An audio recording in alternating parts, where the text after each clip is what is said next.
Háblame de tus grupos de música, porque mientras pasa todo este proceso, tú al final formabas parte de varios grupos, ¿verdad? Sí. Yo con 14 años pues ya me subí por primera vez a un escenario para gritar mis necesidades viscerales y estuve así hasta el 96. En el 96 dejé de ser músico porque Amparo se había quedado embarazada, yo tenía mi taller de serigrafía que era de lo que vivía, y entonces era músico, dijéramos, como hobby, como necesidad vital, cultural, creativa y expresiva. Pero entonces apareció la posibilidad de montar una agencia de management y tenía que dejar algo y dejé de ser músico porque pensé que lo que me daba la música siendo músico me lo daría igual la música haciendo de manager, y pensaba que en ese momento podía hacerlo mejor. ¿Y eso es cuando montas Casbah? No, ahí montamos una agencia de management que se llamaba AC Color y años después montamos Casbah. A partir de ahí sí que te dedicas a partir de ahí me profesionalizo. ¿Y cómo es el paso a decir, oye, monto una discográfica, monto Casbah Music? ¿Cómo es ese paso? Mira, primero desde el 96 tuvimos AC Color, que era la agencia de management. Entonces en el 2004 llevábamos ya 8 años, habíamos estado ya girando por medio mundo, o sea, habíamos hecho actuaciones por casi todos los continentes del planeta, y con 3 amigos músicos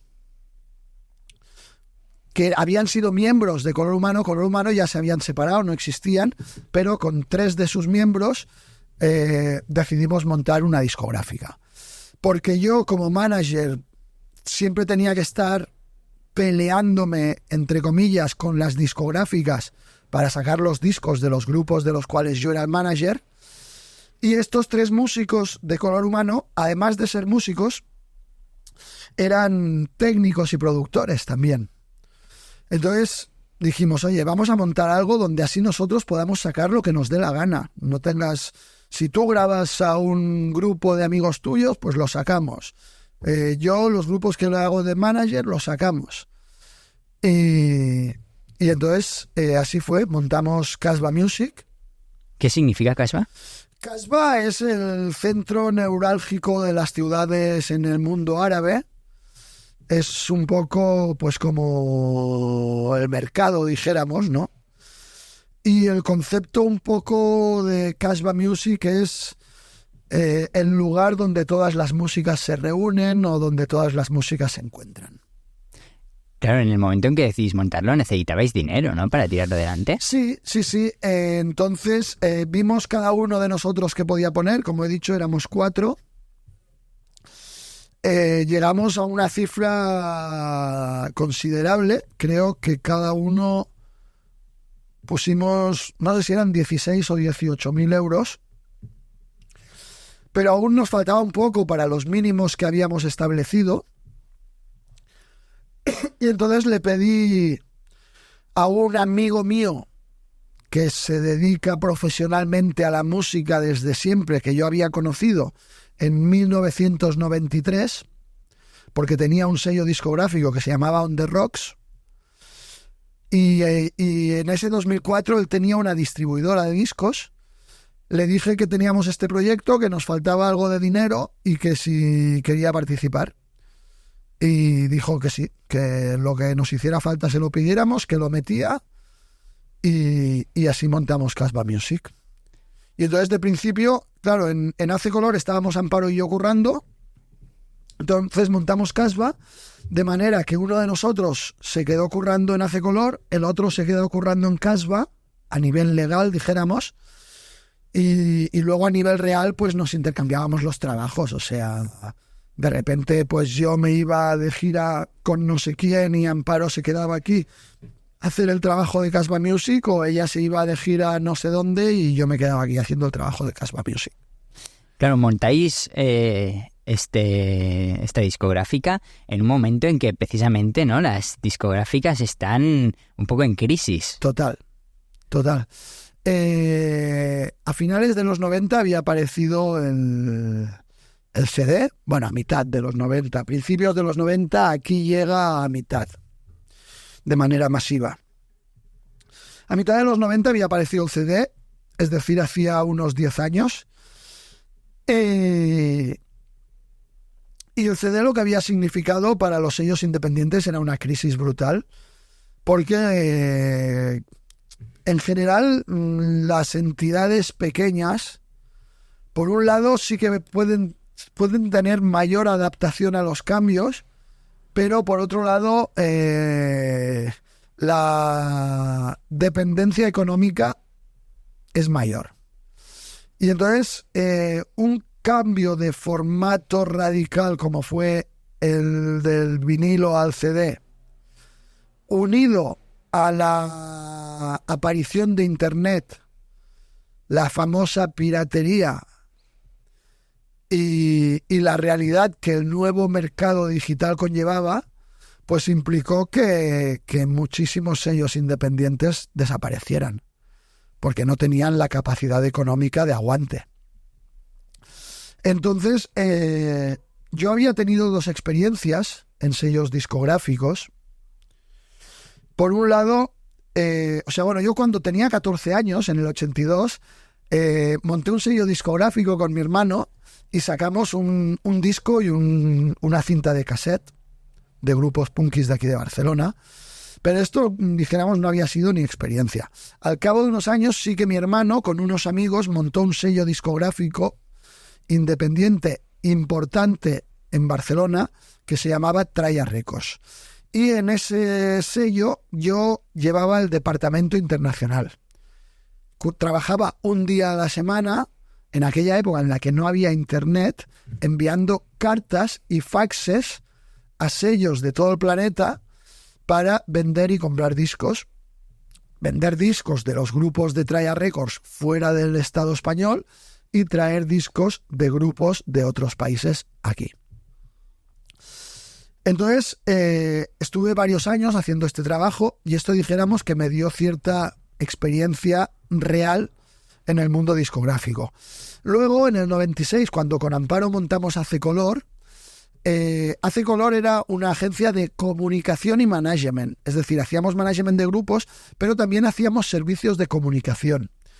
Y entre estos servicios de comunicación llevábamos la comunicación en Cataluña de Essan Osenki y de Metac, que eran los 2 sellos discográficos de los hermanos Muguruza, de Fermín e Íñigo Muguruza, junto a algunos amigos y compañeros. Y el hecho de llevar la comunicación en Cataluña de este sello también nos dio esta visión de la comunicación con los medios de comunicación, de cómo dirigirte a ellos, de cómo hacer las promociones de los discos, etcétera, etcétera. Y entonces, cuando en el 2004 montamos Casbah Music con toda esta experiencia, resulta que en el año 2003 había desaparecido Traya Records, ese sello de Barcelona en el cual yo había trabajado, y en el año 2005 desaparece Essan Osenki Metac, ese sello del País Vasco en el que nosotros habíamos trabajado. Entonces, claro, si esto lo miras así en plano, dices, esto es una locura total. O sea, en el 2000, esta gente tiene 2 referentes, los 2 referentes desaparecen en el año 2003 y 2005 y ellos montan una empresa a su semejanza en el 2004, ¿no? ¿Qué sentido tiene? Pero bueno, precisamente el sentido que tiene es que es una época de cambio. Ellos vienen de una trayectoria de 12, 13, 14 años atrás, cuando la forma de trabajar era muy diferente, y nosotros, con esa experiencia que hemos adquirido con ellos y con la nueva visión de la realidad de la distribución digital, montamos una empresa siendo conscientes del momento en el que estamos. Dime algún grupo conocido que hayáis tenido en la discográfica. La Pegatina. ¿Algunos más? Lágrimas de Sangre, De primera línea, Fermín Muguruza, Amparo Sánchez. Si te canto Echi Pirón todos los días sale el sol, ¿qué me dices? ¿Y fuisteis, digamos, los primeros que llevasteis a este grupo? ¿O cómo...? La Pegatina se habían sacado ellos un disco autoeditado. Cuando nosotros hablamos de un disco autoeditado, para nosotros es un disco, pero para la industria musical no. ¿Vale? Es decir, cuando nosotros empezamos a trabajar con La Pegatina para sacar su segundo disco, para los medios de comunicación era el primero. Porque La Pegatina se habían autoeditado un disco sin enviarlo a medios de comunicación, sin hacer promoción real, etcétera, etcétera. ¿Vale? Entonces nosotros sacamos el segundo, tercer y cuarto disco de La Pegatina. Sacamos los 3 discos que publicaron Bongo Botraco. Bongo Botraco son los de Echi Pirón, todos los días sale el sol. Publicamos los 3 primeros discos de Lágrimas de Sangre, LDS. No sé si conoces, un grupo de rap de primera línea. Publicamos los 3 primeros discos de Ginestà, 2 hermanos catalanes que cantan en catalán, que ahora dijéramos también están en primera línea de la música en catalán. Hemos ayudado, creo, al desarrollo de algunas carreras importantes en la música de la ciudad de Barcelona, por extensión de Cataluña y por más extensión del Estado español. ¿Cómo funciona realmente? Es decir, tú decides o decidís apostar por un grupo, publicáis un disco conjuntamente, entonces sois como socios de cara a la venta de ese... Sí, o sea, en teoría hay un contrato que es el que rige nuestra relación. Entonces, tú eres un músico, tienes un proyecto, nos lo presentas o no nos lo presentas, de repente un amigo me habla de este grupo tan guay, Johnny, míratelo, o de repente, por casualidades de la vida, yo un día escucho algo y digo, hostia, esto me mola, investigo un poco en internet, veo que no hay discográfica y digo, voy a hablar con ellos. Sea cual sea la manera, nos ponemos en contacto, oye, soy una discográfica, si tienes ganas de hacer algo en el futuro, pues si te apetece hablamos. Ah, hostia, pues sí, estamos preparando un disco y bueno, quedamos, hablamos, alcanzamos un acuerdo X y entonces supuestamente deberíamos firmar un contrato que estipula cuál es este acuerdo, ¿vale? ¿Por qué he dicho supuestamente? Porque en Casbah nos gusta mucho conocer a la gente por sus hechos. Entonces, la mayoría de contratos los firmamos después de publicados los discos, habiendo un contrato verbal. Pero tiene que haber un contrato de repartición de royalties. Sí, pero hay un contrato verbal. Hay un contrato verbal, o incluso a veces, normalmente hay un contrato por escrito, pero por mail. No es un contrato formal. Pero entonces, ¿quién es el propietario del disco que se saca? Dependiendo de cada disco. Quiero decir, el propietario puede ser el grupo o el propietario puede ser Casbah Music. La cuestión es que tú y yo alcanzamos ese acuerdo y lo importante es cumplirlo. Quiero decir que independientemente de que haya un contrato escrito que ponga contrato discográfico de fecha tal, entre las partes tal y tal, un contrato formal, puede haber un contrato que no sea formal y que en teoría en este país es válido. Los contratos verbales son válidos. Pero no queda constancia. El problema es si no queda constancia, porque yo puedo estar grabando cuando hacemos el contrato verbal y entonces quedaría constancia. El problema de los contratos verbales es de demostrarlo, ¿vale? Pero lo que pasa es que, como he dicho, a nosotros nos gusta mucho conocer a la gente por sus hechos. Y muchas veces nos arriesgamos a no tener contratos firmados para ver cómo son esas personas. ¿Vale? ¿Alguna vez os habrá llevado a malas experiencias? Sí. Ya por cómo lo pintas se intuye. Pero te digo, hemos sacado a fecha de hoy, alrededor de 250 álbumes en Casbah Music. En 20 años. Sí, más de 250, perdón. Porque llevamos 240 hace un año. O sea, podemos hablar de cerca de 260 álbumes. Y si te digo que mal rollo, ha habido 2 veces. 2 veces.